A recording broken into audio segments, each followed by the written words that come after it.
പിതാവിന്റെയും പുത്രന്റെയും പരിശുദ്ധാത്മാവിന്റെയും നാമത്തിൽ ആമേൻ. എന്റെ പ്രിയപ്പെട്ടവരെ, ഇന്ന് ഫെബ്രുവരി 11 ബുധനാഴ്ച. അമ്മേ പരിശുദ്ധ അമ്മേ, അമ്മേ പരിശുദ്ധമേ, ദൈവമാതാവേ, കൃപാസനത്തിലൂടെ ഞങ്ങൾക്കും ഞങ്ങളുടെ ദേശത്തിനും അമ്മ മധ്യസ്ഥം തേടി തന്ന എല്ലാ അനുഗ്രഹങ്ങൾക്കും കൃപകൾക്കും ഞങ്ങളിപ്പോൾ ഹൃദയം നിറഞ്ഞ നന്ദി പറയുന്നു. അമ്മേ പരിശുദ്ധമ്മേ, ദൈവമാതാവേ, 2004 ഡിസംബർ 7 ഉച്ചകഴിഞ്ഞ് 2:30 കൃപാസനത്തിൽ സംഭവിച്ച അമ്മയുടെ പ്രത്യക്ഷപ്പെടലിനെ കുറിച്ച് തിരുസഭയ്ക്ക് സമർപ്പിച്ചിരിക്കുന്ന പഠനരേഖകളുടെ മേൽ സഭാത്മകമായ പഠനം ആരംഭിക്കുവാൻ ഞങ്ങൾ പ്രാർത്ഥിക്കുന്നു. അമ്മേ പരിശുദ്ധമേ, ഭൂസ്വർലോകങ്ങളുടെ രാജ്ഞിയായ അങ്ങേയ്ക്ക് ഭൗമസംരക്ഷണത്തിനായി പ്രപഞ്ചപ്രകൃതിയെ തന്നെ തിരുസഭ പ്രതിഷ്ഠിക്കുവാൻ ഈ പ്രത്യക്ഷീകരണം വഴി ഇടയാക്കണമേ. പരിശുദ്ധമേ, ജപമാല മാതാവേ, സകല കൃപാസനം പ്രാർത്ഥനയോടും ചേർത്ത് ഞങ്ങളിപ്പോൾ പ്രാർത്ഥിക്കുന്ന ഈ കുടുംബത്തിന്റെ പ്രത്യേക നിയോഗം പറ മക്കളെ.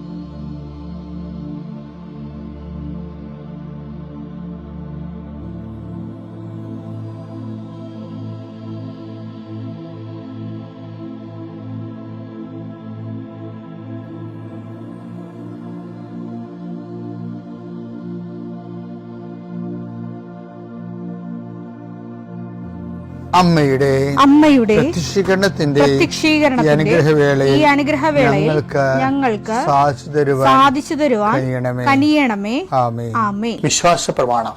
സർവശക്തനായ പിതാവും ആകാശത്തിന്റെയും ഭൂമിയുടെയും സൃഷ്ടാവുമായ ദൈവത്തിൽ ഞാൻ വിശ്വസിക്കുന്നു. അവിടുത്തെ ഏകപുത്രനും ഞങ്ങളുടെ കർത്താവുമായ ഈശോമിശിഹായിലും ഞാൻ വിശ്വസിക്കുന്നു.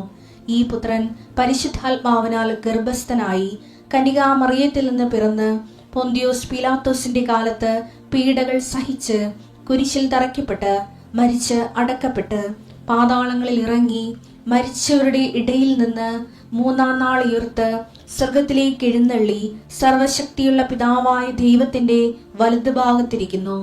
അവിടെ നിന്ന് ജീവിക്കുന്നവരെയും മരിച്ചവരെയും വിധിക്കുവാൻ വരുമെന്നും ഞാൻ വിശ്വസിക്കുന്നു.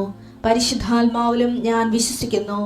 വിശുദ്ധ കത്തോലിക്കാ സഭയിലും പുണ്യവാന്മാരുടെ ഐക്യത്തിലും പാപങ്ങളുടെ മോചനത്തിലും ശരീരത്തിന്റെ ഉയർപ്പിലും നിത്യമായ ജീവിതത്തിലും ഞാൻ വിശ്വസിക്കുന്നു. ആമേൻ. സ്വർഗ്ഗസ്ഥനായ ഞങ്ങളുടെ പിതാവേ, അങ്ങയുടെ നാമം പൂജിതമാകണമേ. അങ്ങയുടെ രാജ്യം വരണമേ. അങ്ങയുടെ തിരുമനസ് സ്വർഗത്തിലെ പോലെ ഭൂമിയിലും ആകണമേ. അന്നു വേണ്ടുന്ന ആഹാരം ഇന്ന് ഞങ്ങൾക്ക് തരണമേ. ഞങ്ങളോട് തെറ്റ് ചെയ്യുന്നവരോട് ഞങ്ങൾ ക്ഷമിക്കുന്നത് പോലെ ഞങ്ങളുടെ തെറ്റുകൾ ഞങ്ങളോടും ക്ഷമിക്കണമേ. ഞങ്ങളെ പ്രലോഭനത്തിൽ ഉൾപ്പെടുത്തരുതേ, തിന്മയിൽ ഞങ്ങൾ രക്ഷിക്കണമേ. ആമേൻ. നന്മ നിറഞ്ഞ മറിയമേ, സ്വസ്തി. കർത്താവ് അങ്ങയുടെ കൂടെ സ്ത്രീകളിൽ അങ്ങ് അനുഗ്രഹിക്കപ്പെട്ടവളാകുന്നു. അങ്ങയുടെ ഉദരത്തിൻ ഫലമായി ഈശോ അനുഗ്രഹിക്കപ്പെട്ടവനാകുന്നു. പരിശുദ്ധ മറിയമേ, തമ്പുരാന്റെ അമ്മേ, പാപികളായ ഞങ്ങൾക്ക് വേണ്ടി ഇപ്പോഴും ഞങ്ങളുടെ മരണസമയത്തും തമ്പുരാനോട് അപേക്ഷിക്കണമേ. ആമേൻ. കർത്താവേ, നിന്റെ ഉന്നതമായ നാമത്തിന് സ്തോത്രം ചെയ്യുന്നു. കർത്താവേ, നിന്റെ വിശുദ്ധ പൗരോഹിത്യത്തെ മഹത്വപ്പെടുത്തണമേ. കർത്താവേ, സഭയിലുള്ള സാന്നിധ്യം പ്രകടമാക്കണമേ. 40 വർഷം അർപ്പിച്ച കുർബാനയുടെ യോഗ്യതയായി കൃപാസ്ഥാനത്താരെ ജീവനോടെ പ്രത്യക്ഷപ്പെട്ട പരിശുദ്ധ അമ്മയുടെ പ്രത്യക്ഷീകരണ സ്ഥിരീകരണത്തിനായി ഇന്ന് കൃപാസ്ഥാനത്താരെ നടക്കുന്ന 10,000-കണക്കിന് മനുഷ്യരുടെ പ്രാർത്ഥനയോട് കൂടെ ദൈവവേദലെ ഞാൻ നിന്നെ ഈശോനാമത്തിൽ ആസ്വദിക്കുന്നു. മാതാവിൻ്റെ പ്രത്യക്ഷീകരണത്തിൽ ഇന്ന് വരെ നടന്നിട്ടുള്ള എല്ലാ അനുഭവ സാക്ഷികളുടെയും സാക്ഷ്യങ്ങൾ നിനക്കും ഈ നിമിഷം നിന്റെ ഏറ്റവും വലിയ സങ്കടകരമായ അവസ്ഥകളെ അതിജീവിക്കാൻ ദൈവം നിന്നെ സഹായിക്കട്ടെ എന്ന് പ്രാർത്ഥിക്കുന്നു. നീ ഭയപ്പെടുന്ന വ്യക്തികൾ, നീ സങ്കടപ്പെടുന്ന കാര്യങ്ങൾ, നീ എന്ത് ചെയ്യും, എങ്ങനെ അതിജീവിക്കും എന്ന് വേദനിക്കുന്ന വിഷയങ്ങൾ, അതിൻ്റെ മേലെല്ലാം കർത്താവിൻ്റെ ആത്മാവ് പ്രവർത്തിക്കട്ടെ. കർത്താവേ, ആശുപത്രി കഴിയുന്നവരെ, കർത്താവേ, ഓരോരോ ജീവിക്കാൻ വേണ്ടി ഓരോരോ ജോലിക്ക് പോകുന്നവരെ, ജോലി അന്വേഷിച്ച് പോകുന്നവരെ, ജോലി നഷ്ടപ്പെട്ടവരെ, വിസ പ്രോസസ്സിംഗ് ഇരിക്കുന്നവരെ, വിസ നഷ്ടപ്പെട്ടു പോയവരെ, പുതുക്കാൻ വേണ്ടി പരിശ്രമിക്കുന്നവരെ, നാട്ടിലെ ജോലിക്ക് ശ്രമിക്കുന്നവരെ, അതിൻ്റെ പരീക്ഷ എഴുതുന്നവരെ, അതിൻ്റെ പരീക്ഷ റിസൾട്ട് കാത്തിരിക്കുന്നവരെ, കർത്താവേ, പലതരത്തിലുള്ള ജപ്തി നടപടികൾ, പലതരത്തിലുള്ള കോടതി കേസുകൾ, പലതരത്തിലുള്ള ഒത്തുതീർപ്പ് ചർച്ചകൾ, എൻ്റെ കർത്താവിൻ്റെ ഉന്നതമായ നാമത്തിൽ ഈ പ്രാർത്ഥന കൂടുന്ന നിനക്ക് മാതാവിൻ്റെ പ്രത്യേക സാന്നിധ്യം ഞാൻ ഉറപ്പു തരികയും അമ്മ നിന്നെ സഹായിക്കുകയും ഈശോ നിന്നെ അനുഗ്രഹിക്കുകയും ചെയ്യട്ടെ. നമ്മൾ കഴിഞ്ഞ ദിവസങ്ങളെല്ലാം കണ്ടത്, കഴിഞ്ഞ കാലത്ത് നമ്മുടെ കയ്യിൽ നിന്ന് വന്ന കയ്യബദ്ധങ്ങളെ, ദൈവത്തിൻ്റെ സ്നേഹത്തിന് നിരക്കാത്ത നടപടിക്രമങ്ങളെ ദൈവം ചോദ്യം ചെയ്യുമ്പോൾ, മനസ്സാക്ഷി നമ്മളെ കുറ്റപ്പെടുത്തുമ്പോൾ നമ്മൾ സ്വയം നീതീകരിക്കുകയും ആ നീതി മറ്റുള്ളവരുടെ മേൽ അത് കെട്ടിവെക്കുകയോ ചെയ്യാതെ അത് ഏറ്റെടുത്ത് ദൈവത്തിൻ്റെ മാപ്പ് ചോദിക്കുന്നതിനെ കുറിച്ചാണ്. ഭൂതകാലത്തിൻ്റെ വിശുദ്ധീകരണം അങ്ങനെയാണ് സംഭവിക്കുന്നത്.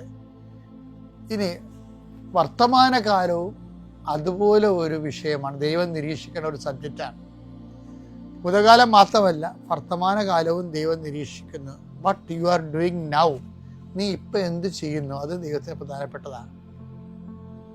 നിന്റെ വർത്തമാനകാലത്തിൻ്റെ വിശുദ്ധീകരണത്തിന് ഉതകുന്നതാണ്. ഇപ്പം എങ്ങനെയാണ് കാലങ്ങളെ വിശുദ്ധീകരിക്കണം എന്നാണ് അച്ഛൻ പറഞ്ഞുകൊണ്ടിരിക്കുന്നത്. 1 രാജാക്കന്മാർ 19:13 എടുത്തേ. അപ്പോൾ ഏലിയ മേലങ്കി കൊണ്ട് മുഖം മറച്ചു പുറത്തേക്ക് വന്ന് ഗുഹാമുഖത്ത് നിന്നു. അപ്പോൾ അവൻ ഒരു സ്വരം കേട്ടു, ഏലിയ, നീ ഇവിടെ എന്ത് ചെയ്യുന്നു? What you are doing now. ഇത് എപ്പോഴും പ്രധാനപ്പെട്ടൊരു ചോദ്യമാണ്. ഓരോ ദിവസവും നമ്മൾ നമ്മോട് ചോദിക്കേണ്ട കാര്യമാണ്. നീ ഇവിടെ എന്ത് ചെയ്യുന്നു? അത് നമുക്ക് ഞങ്ങളുടെ സെമിനാറിലൊക്കെ ഉണ്ടല്ലോ, ഈ പഠിക്കുന്ന കാലത്ത് എല്ലാ സ്റ്റഡി ഹാളിൽ ഓരോ മണിക്കൂർ കഴിയുമ്പോൾ ഒരു ചെറിയ കുഞ്ഞു മണി കിളിക്കും. ഡീഡിലെന്ന് പറയും. ഡീഡർ എന്ന് അതിൻ്റെ അർത്ഥം. അപ്പോൾ നമ്മൾ അത് എന്തിനുള്ള എക്സാമിനേഷൻ കോൺഷ്യസിന് വേണ്ടിയുള്ളതാണ്. ഇപ്പോൾ നമ്മൾ എന്ത് ചെയ്യുന്നു? ചില ആൾക്കാർ പടം വരച്ചുകൊണ്ടിരിക്കുകയായിരിക്കും പഠിക്കണ സമയത്ത്. അപ്പോൾ നമ്മൾ അത് പടമൊക്കെ മാറ്റി വെച്ചിട്ട് സോറി പറഞ്ഞിട്ട് നമ്മൾ പഠിക്കാൻ തുടങ്ങുന്ന ഉത്തരവാദിത്തം. അതാണ് വിഷയം. നീ ഇപ്പോൾ എന്ത് ചെയ്യുന്നു? ആൾക്കാർക്ക് റീൽസ് നോക്കി ജീവിതം പോണാണ് ഈ കാലഘട്ടത്തിലുള്ള ഏറ്റവും വലിയ ഗതികേടെന്ന് പറയുന്നത്. കഴുത്തിങ്ങനെ ചോദ്യചിഹ്നം പോലെ ഇങ്ങനെ ഒടുങ്ങിയിരിക്കണ മനുഷ്യരെ അടുത്ത ജന്മത്തിൽ. ഈ പരിണാമമൊക്കെ സത്യമാണെങ്കിൽ അടുത്ത ജന്മത്തിൽ മിക്കവാറും പിള്ളേരൊക്കെ ഇങ്ങനെ ചോദ്യചിഹ്നം പോലെ ഇരിക്കണം. പ്രസവിക്കണം ഇങ്ങനെ ഇരിക്കും. പ്രസവിക്കാൻ സാധ്യതയില്ല, വയറ് വളർന്നെടുക്കേണ്ടി വരും. കാര്യം ഈ ചോദ്യചിഹ്നം പോലെ. കാര്യം ഈ തലമുറകൾ തന്നെ ഇങ്ങനെ ഈ മൊബൈൽ നോക്കി റീൽസും കണ്ട് കുനിഞ്ഞിരിക്കുകയല്ലേ. ചുമ്മാ തമാശ പറഞ്ഞ. പക്ഷെ അതുപോലെ തന്നെയാണ് നീ ഇവിടെ എന്ത് ചെയ്യുന്നു. ആ ചോദ്യം ഇടയ്ക്ക് ചോദിച്ചാൽ, ഇപ്പം നമ്മളിങ്ങനെ വേണ്ടാത്ത കാഴ്ചയെ കണ്ടുകൊണ്ടിരിക്കുകയാണെങ്കിൽ അപ്പം തന്നെ സ്റ്റോപ്പ് ചെയ്തിട്ട് നമ്മുടെ ഉത്തരവാദിത്തങ്ങളിലേക്ക് നമുക്ക് പോകാം. കാര്യം ഓരോ സമയവും ദൈവത്തോട് ഉത്തരവാദിത്തമുള്ളതാണ്. സമയത്തിൻ്റെ കുഴപ്പമെന്ന് പറയുന്നത് ഇത് ബ്രെയിൻ പോലെയാണ്. നമ്മുടെ ബോഡിയൊക്കെ അസ്ഥിയൊടിയണമെങ്കിൽ അതൊക്കെ കൂടും. കോശങ്ങളൊക്കെ പഴുത്തൊക്കെ പോയി കഴിഞ്ഞാലും പിന്നെ അതൊക്കെ മാംസം വെച്ച് കൂടും. ഞാൻ വണ്ടി ഇടിച്ച് ഞാൻ വണ്ടിയിൽ നിന്ന് വീണിട്ട് പെറ്റിൽ ബൈക്കിൻ്റെ അടിയിൽ പോയിട്ട് എൻ്റെ കാലെ കൂടി അതിൻ്റെ ഫുട് റെസ്റ്റ് വരഞ്ഞു പോയപ്പോൾ കുറേ മാംസം പോയായിരുന്നു. അപ്പോൾ 41 ദിവസം പെങ്ങളുടെ വീട്ടിൽ പോയി ചികിത്സയിലായിരുന്നു. അപ്പം അവിടെ അവർ ബ്രാല് കൊണ്ടുവന്നിരും. എന്താ വെച്ചാൽ ബ്രാല് കഴിച്ചാൽ ശരീരം പെട്ടെന്ന് ഈ മുറിവുകൾ പെട്ടെന്ന് മാംസം വെച്ച് അടയുമെന്നാണ് പറയണം. അപ്പം പക്ഷെ അത് ശരീരത്തിൽ അങ്ങനെയൊക്കെ സംഭവിക്കും. പക്ഷെ ബ്രെയിനിൻ്റെ ഒരു ഭാഗം ഒരു അംശം പോയാൽ നമുക്ക് ഏതെങ്കിലും ഒരു കേടുണ്ടാവും. അതുകൊണ്ടാണ് ദൈവം ഈ തലയോട്ടി കൊണ്ട് ഈ സാധനത്തിനെ പൊതിഞ്ഞ് സൂക്ഷിക്കണത്. അപ്പോൾ ആ പൊളിച്ചു കഴിഞ്ഞാൽ താഴത്തെ തടി മൊത്തമല്ലേ, മുകളത്തെ തടി അങ്ങനെ തന്നെ ഇരിക്കുന്നേ. താഴത്തെ സാധനമാണ് ഞാൻ അങ്ങോട്ട് അടക്കുന്നത്. ഈ ബ്രെയിൻ വെച്ചിരിക്കുന്ന സ്ഥലത്ത് ദൈവം അനക്കത്തില്ല. അപ്പം ഹെൽമെറ്റൊക്കെ ഇല്ല, ചില ആൾക്കാർ വണ്ടിയെ പാഞ്ഞു പോകത്തില്ല. അതൊക്കെ പ്രായത്തിൻ്റെ പ്രശ്നങ്ങളാണ്. ഇത്തരം മനുഷ്യരാണ് ഹെൽമെറ്റ് ഇല്ലാതെ രക്തസാക്ഷികളായിരിക്കണത്. അപ്പം ദൈവമാണ് ഈ ഹെൽമെറ്റ് ആദ്യം വെച്ചത്. അപ്പം അത് അത് എളിമ വേണം ഇതൊക്കെ മനസ്സിലാക്കണമെങ്കിൽ. അല്ലെങ്കിൽ ഞാൻ ഓടിക്കുമ്പോൾ ഞാൻ എൻ്റെ ഉസ്താദാണെന്നൊക്കെ പറഞ്ഞ് നമുക്ക് സ്വയം പറയാമെങ്കിലും ഒരു സെക്കൻഡ് കൊണ്ട്. പക്ഷെ എന്നാലും ഞാൻ പലപ്പോഴും, എനിക്കും ഡ്രൈവർമാരൊക്കെ ഉണ്ട്, വർഷങ്ങളായിട്ടുമുണ്ട്. പക്ഷെ എന്നാലും എപ്പോഴും എന്തെങ്കിലും മുട്ടുക തട്ടുക ചെയ്താൽ ഉടനെ ഡ്രൈവർ പറഞ്ഞത് അവൻ്റെ കുഴപ്പമാണെന്ന് പറയത്തുള്ളൂ. അതാണ്. പിന്നെ ഓവർടേക്ക് ചെയ്യാനുള്ള ഒരു ത്വര, ഒരു കാര്യം വേണ്ട. വെറുതെ പോയാലും മുമ്പിൽ ഒരുത്തനെ കണ്ട അപ്പോൾ ഓവർടേക്ക് ചെയ്യണം. അതൊക്കെ ബ്ലഡിലുള്ള അഹങ്കാരങ്ങളാണ് ഇതൊക്കെ. അവരൊക്കെയാണ് ഈ ഇടയ്ക്കൊക്കെ പണി മേടിക്കണത്. ശരിക്കും നമുക്ക് അങ്ങനെയൊക്കെ വരുമ്പോഴേ ഉള്ള പ്രശ്നം വെച്ച് കഴിഞ്ഞാൽ നമ്മളുടെ പ്രൊട്ടക്ഷൻ പോകും. അഹങ്കാരം വന്ന ദൈവം അപ്പം തന്നെ അവിടുന്ന് മാറും, പ്രൊട്ടക്ഷൻ പോകും. അത് വളരെ ശ്രദ്ധിച്ച്. ഞാനിപ്പോൾ പറഞ്ഞതിൻ്റെ കാര്യം അതൊന്നുമല്ല. നീ എന്ത് ചെയ്യുന്നു എന്നുള്ളത് ഭയങ്കര പ്രധാനപ്പെട്ടതാണ്.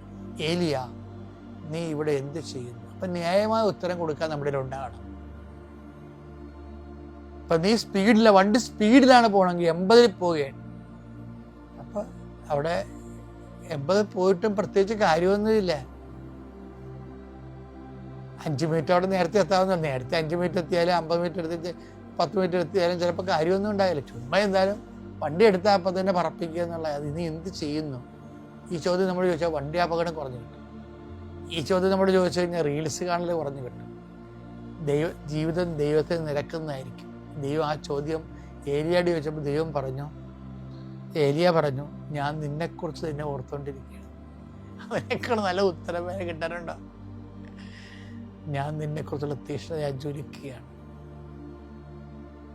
ഞാൻ ഇടയ്ക്കൊക്കെ ഓർക്കും ഏലിയയെ പോയി പറയാൻ പറ്റിയിരുന്നെങ്കിൽ.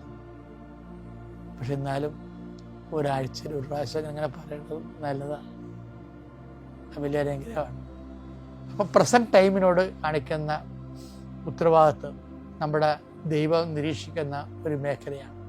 അപ്പം നമ്മളത് നിരീക്ഷിച്ചു വെച്ചാൽ ആ ദൈവത്തിൻ്റെ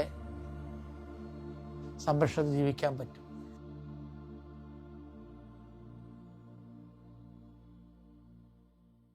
അത്യപൂർവ ദൈവാനുഭവങ്ങൾ ഇനി നിങ്ങൾക്കും സ്വന്തം. ഈ യൂട്യൂബ് ചാനൽ ഇതുവരെ സബ്സ്ക്രൈബ് ചെയ്തിട്ടില്ലെങ്കിൽ ഇപ്പോൾ തന്നെ സബ്സ്ക്രൈബ് ചെയ്യുക.